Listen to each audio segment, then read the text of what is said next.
Mon nom est Samuel, j'ai 82 ans, et je m'apprête à vous dire quelque chose qui va sembler inhabituel, venant d'un homme de mon âge qui a passé toute sa vie à l'église. Je crois aux ovnis.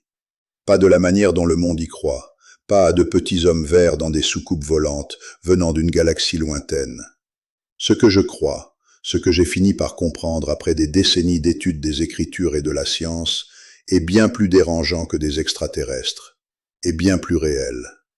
Ce que les gens voient dans le ciel, ce pourquoi le gouvernement a tenu des auditions au Congrès, ce que des millions de personnes à travers le monde ont observé et ne peuvent expliquer. Ces choses ne viennent pas de l'espace lointain. Elles viennent d'une autre dimension. Et les êtres derrière elles ne sont pas des extraterrestres. Ils sont démoniaques. Je sais que c'est une déclaration provocatrice. Je sais que certains d'entre vous viennent de se crisper, mais je n'en suis pas arrivé à cette conclusion avec légèreté. Cela m'a pris des années. Il a fallu de la physique, il a fallu l'écriture. Et quand j'aurai fini de vous raconter ce que j'ai trouvé, je crois que vous verrez le monde et le royaume spirituel d'une manière que vous n'avez jamais connue auparavant. Voyez-vous, je n'aurais jamais pensé passer mon temps à étudier une chose pareille. Pendant la majeure partie de ma vie, quand quelqu'un évoquait les ovnis, je l'écartais. Je pensais que c'était des fadaises de science-fiction. Des gens avec une imagination débordante, voyant des choses qui n'existaient pas. Mais ensuite, quelque chose a basculé. Il y a quelques années, j'ai commencé à observer plus attentivement. Le Congrès des États-Unis, la commission de surveillance de la Chambre, a tenu des auditions formelles sur ce qu'ils appellent désormais les PAN, les phénomènes anormaux non identifiés. Des pilotes militaires ont témoigné sous serment sur des objets qu'ils avaient rencontrés dans le ciel. Des objets qui se déplaçaient d'une manière défiant toutes les lois connues de la physique. Des objets qui apparaissaient et disparaissaient instantanément. Et j'ai commencé à me poser une question qui ne me quittait plus. Que sont ces choses?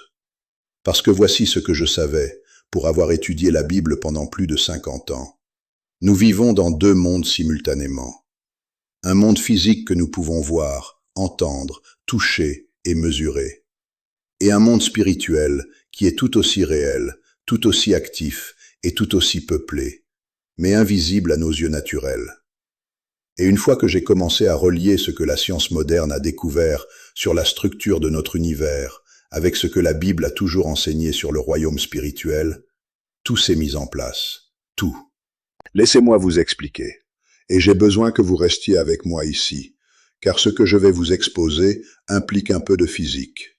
Pas beaucoup. Vous n'avez pas besoin d'être un mathématicien. Vous avez juste besoin de comprendre le concept. En 1854, un mathématicien allemand nommé Georg Riemann a donné une conférence sur ce qu'on appelle les tenseurs métriques. Dans cette conférence, il a ouvert la possibilité de ce que les scientifiques appellent l'hyperespace, l'idée que notre univers pourrait contenir plus de 3 dimensions spatiales. Albert Einstein a entendu parler de ce concept, et en 1915, il a développé sa théorie de la relativité, qui a introduit l'idée d'une 4e dimension, appelée l'espace-temps. 3 dimensions d'espace, fusionnées avec une dimension de temps en un seul continuum. Or, Einstein est mort frustré. Il n'arrivait pas à comprendre comment intégrer la gravité et la lumière dans ce cadre de l'espace-temps. Mais en 1953, 2 scientifiques nommés Kaluza et Klein ont réussi à intégrer la lumière et la gravité en ajoutant une autre dimension. En d'autres termes, ils ont découvert que certaines forces de notre univers n'ont de sens que s'il y a plus de dimensions que les 4 que nous expérimentons. Puis, en 1963, Young et Mills sont allés plus loin et ont intégré les forces électromagnétiques et nucléaires, faibles et fortes. Et enfin, en 1984, on a réalisé que notre univers se compose en réalité de ce que les scientifiques appellent des supercordes, ce qui implique des mathématiques à 10 dimensions. Certaines théories disent 11, d'autres disent 24 ou 26. Le point est celui-ci. Les plus grands physiciens du monde s'accordent désormais sur le fait que nous vivons dans un univers multidimensionnel. Pas 3 dimensions, pas 4, bien plus que ce que nous pouvons percevoir avec nos sens. Et voici ce que je ne comprenais pas alors. Cette découverte a tout à voir avec les ovnis et tout à voir avec la Bible. Voyez-vous, selon les meilleurs chercheurs en astrophysique, ces ovnis, les environ 2% qui ne peuvent être expliqués comme des ballons, des drones, des activités militaires ou des canulars, ne viennent pas d'une planète lointaine dans une galaxie reculée. Ils viennent d'une autre dimension au sein de notre propre univers. Les scientifiques classent ces observations comme des phénomènes extradimensionnels. Et voici pourquoi. Ces objets ne fonctionnent pas selon les lois de la physique classique. Ils peuvent apparaître et disparaître instantanément. Ils ont été chronométrés à des vitesses comprises entre 35 000 et 43 000 km/h. Ils peuvent effectuer des virages serrés à 90 degrés à ces vitesses sans aucun effet visible.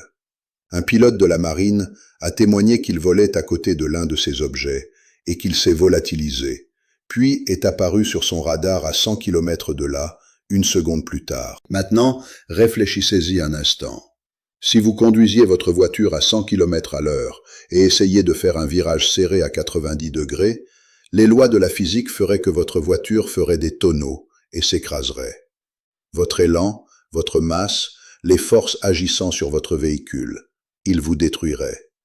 Mais ces objets prennent ces virages à des vitesses des centaines de fois supérieures et il ne leur arrive rien.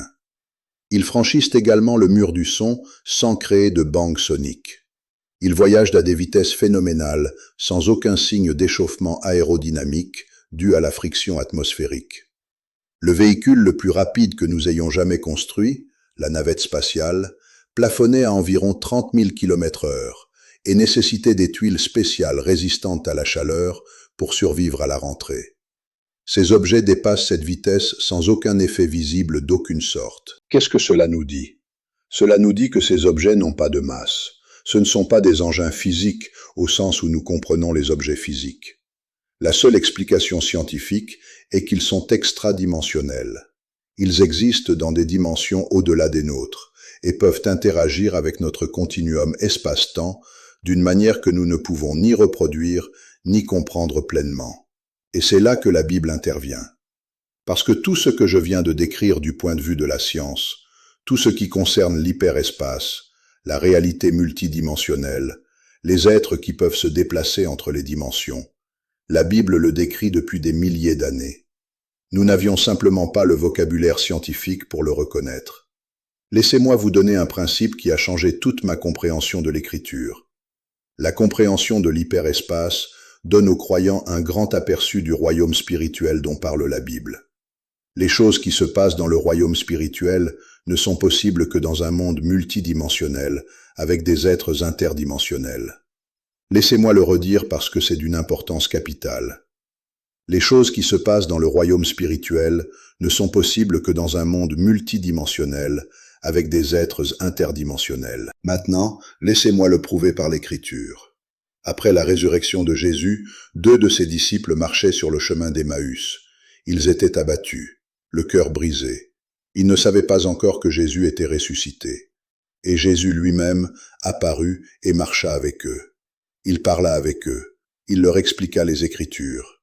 Et quand ils reconnurent enfin qui il était, Luc chapitre 24, verset 31, dit qu'il disparut de devant eux.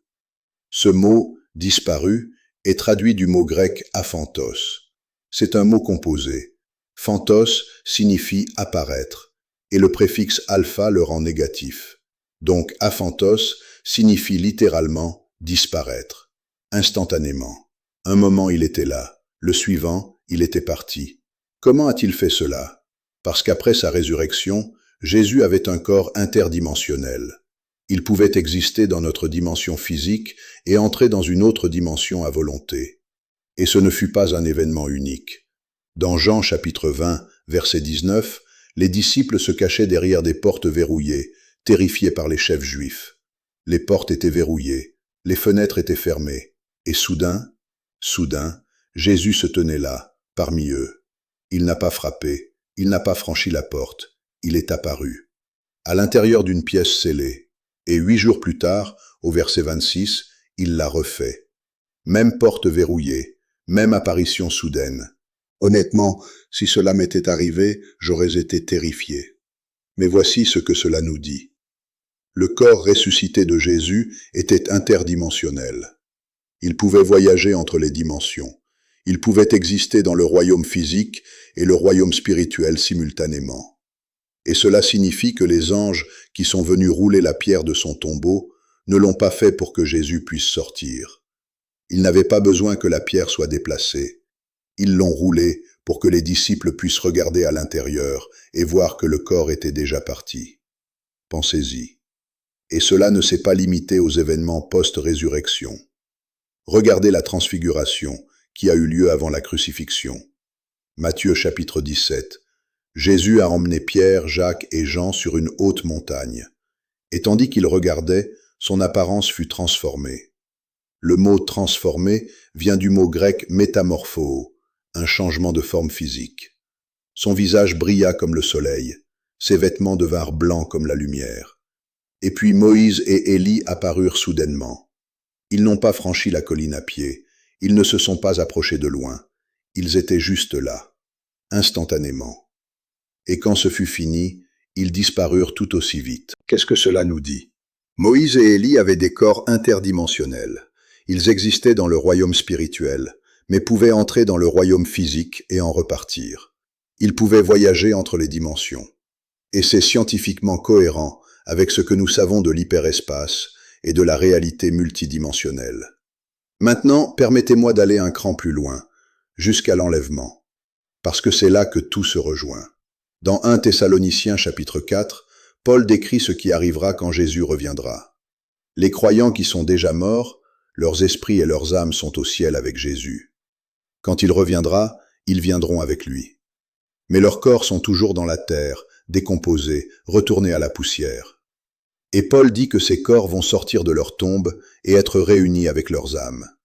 Ensuite, ceux d'entre nous qui seront encore en vie seront enlevés, emportés, du mot grec harpazo, pour rencontrer le Seigneur dans les airs. Maintenant, arrêtez-vous et réfléchissez à ce que cela requiert. Un corps sortant d'un cercueil, à travers une voûte en béton, à travers 2 mètres de terre. Une personne vivante passant à travers un plafond, à travers un toit, vers le ciel. Comment? Paul y répond dans 1 Corinthiens chapitre 15. Il dit que nous serons transformés. Nos corps mortels revêtiront l'immortalité. Nos corps mourants seront changés en corps qui ne mourront jamais. Métamorpho, un changement de forme physique. Encore interdimensionnel. Des corps qui peuvent passer à travers les barrières physiques. Des corps qui peuvent exister dans des dimensions au-delà de notre expérience actuelle. Cela ne peut arriver que dans un monde multidimensionnel. Et c'est exactement le monde dans lequel nous vivons. Savez-vous ce qui m'a le plus surpris dans tout cela? Ce n'était pas la science. C'était la façon dont la science confirmait parfaitement ce que la Bible dit depuis le début. Éphésiens chapitre 6, verset 12, dit que nous n'avons pas à lutter contre la chair et le sang, mais contre les dominations, contre les autorités, contre les princes de ce monde de ténèbres, contre les esprits méchants dans les lieux célestes. Ce sont des êtres interdimensionnels. Certains sont bons, des anges, envoyés par Dieu. Certains sont mauvais, des démons et des forces démoniaques opposées à Dieu. Et ils existent dans des dimensions que nous ne pouvons pas voir avec nos yeux naturels, mais qui sont tout aussi réelles que la chaise sur laquelle vous êtes assis. Et cela me ramène aux ovnis. Si nous vivons dans un univers multidimensionnel, et la science confirme que c'est le cas, et si la Bible nous dit qu'il y a des êtres interdimensionnels opérant dans ces dimensions, et l'Écriture l'enseigne clairement, alors que sont les ovnis? Ce ne sont pas des vaisseaux spatiaux venant d'Alpha du Centaure. Ce sont des manifestations d'êtres interdimensionnels, des apparitions démoniaques, des êtres qui peuvent apparaître et disparaître instantanément parce qu'ils existent dans des dimensions supérieures, des êtres qui semblent défier les lois de la physique parce qu'ils opèrent en dehors de la physique classique, dans le domaine de l'hyperespace. Le même domaine que la Bible décrit depuis des milliers d'années. Et ces prétendus enlèvements par des extraterrestres, des rencontres démoniaques, des rencontres hostiles et inattendues avec des êtres d'une autre dimension. Pas de petits hommes gris effectuant des expériences. Des entités spirituelles déchues, interagissant avec des êtres humains d'une manière qui terrifie, confond et trompe. Je veux vous parler d'un passage supplémentaire qui a cimenté cette compréhension pour moi. Dans Daniel chapitre 5, le roi Balthazar, le petit-fils de Nabuchodonosor, donnait un grand festin.